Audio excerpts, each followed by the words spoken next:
भीष्म पितामह का असली नाम देवव्रत था। वह महाभारत के एक प्रमुख पात्र थे। उसका जन्म गंगा और राजा शांतनु से हुआ था। भीष्म ने अपने पिता की इच्छा पूर्ति करने के लिए आजीवन ब्रह्मचारी का व्रत लिया और वह सिंहासन का त्याग किया। इसी कारण उन्हें भीष्म कहा गया। राजा शांतनु ने सत्यवती से विवाह करना चाहा, लेकिन सत्यवती के पिता ने शर्त रखी कि उसके पुत्र ही राजा बनेंगे।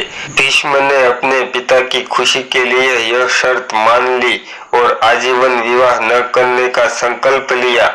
इससे इस त्याग से प्रसन्न होकर अपने पिता ने उन्हें इच्छा मृत्यु का वरदान दिया। महाभारत के युद्ध में भीष्म कौरवों की ओर से लड़े, क्योंकि उन्होंने हस्तिनापुर के सिंहासन की रक्षा का वचन दिया था।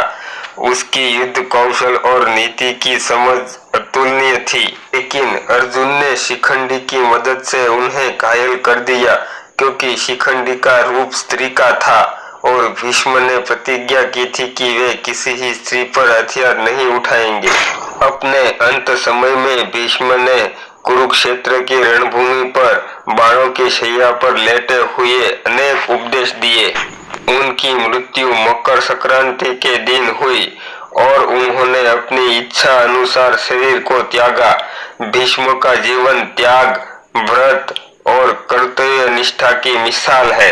पितामह को अपने पिता से इच्छा मृत्यु का वरदान प्राप्त था, फिर भी कुरुक्षेत्र के मैदान में बाणों की शैया पर लेट गए। भगवान श्री कृष्ण के द्वारा हमें ये उपदेश मिलता है कि अधर्म के पक्ष का यही अंजाम होता है, क्योंकि भीष्म के जैसा न कोई था और न अब कभी होगा, फिर भी उसका भी यही अंजाम हुआ। अधर्म कितना ही बलशाली क्यों न हो, एक दिन उसका अंत होता ही है। आपको ये वीडियो अच्छी लगी हो तो लाइक और सब्सक्राइब जरूर करना, ताकि हमें मोटिवेशन मिलता रहे।